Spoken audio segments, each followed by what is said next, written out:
एक समय की बात है, भगवान गौतम बुद्ध एक गांव में धर्म सभा को संबोधित कर रहे थे।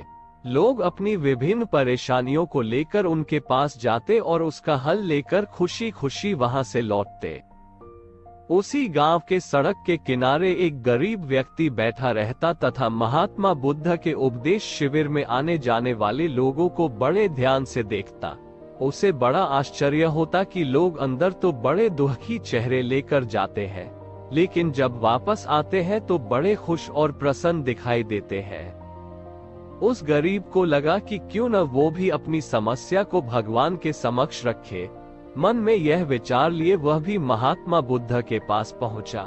लोग पंक्तिबद्ध खड़े होकर अपनी समस्या को बता रहे थे।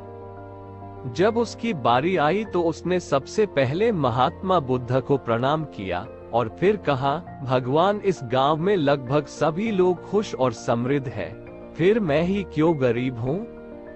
इस पर उन्होंने मुस्कुराते हुए कहा, तुम गरीब और निर्धन इसलिए हो क्योंकि तुमने आज तक किसी को कुछ दिया ही नहीं। इस पर वह गरीब व्यक्ति बड़ा आश्चर्यचकित हुआ और बोला, भगवान, मेरे पास भला दूसरों को देने के लिए क्या होगा? मेरा तो स्वयं का गुजारा बहुत मुश्किल से हो पाता है।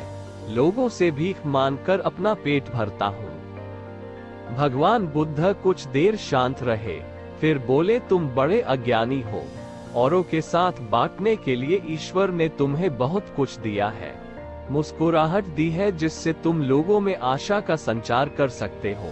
मुख दिया है ताकि लोगों से दो मीठे शब्द बोल सकते हो, उनकी प्रशंसा कर सकते हो। दो हाथ दिए हैं, लोगों की मदद कर सकते हो। ईश्वर ने जिसको ये तीन चीजें दी है वह कभी गरीब और निर्धन हो ही नहीं सकता। निर्धनता का विचार आदमी के मन में होता है, ये तो एक भ्रम है, इसे निकाल दो। कभी भी मन में निर्धनता का भाव उत्पन्न न होने दो, गरीबी अपने आप दूर हो जाएगी। भगवान बुद्ध का संदेश सुनकर उस आदमी का चेहरा चमक उठा और उसने इस उपदेश को अपने जीवन में उतारा, जिससे वो फिर कभी दुखी नहीं हुआ। दोस्तों, कहानी अच्छी लगी तो लाइक और शेयर जरूर करें और चैनल को सब्सक्राइब करना ना भूलें। आपका बहुमूल्य समय देने के लिए दिल से धन्यवाद।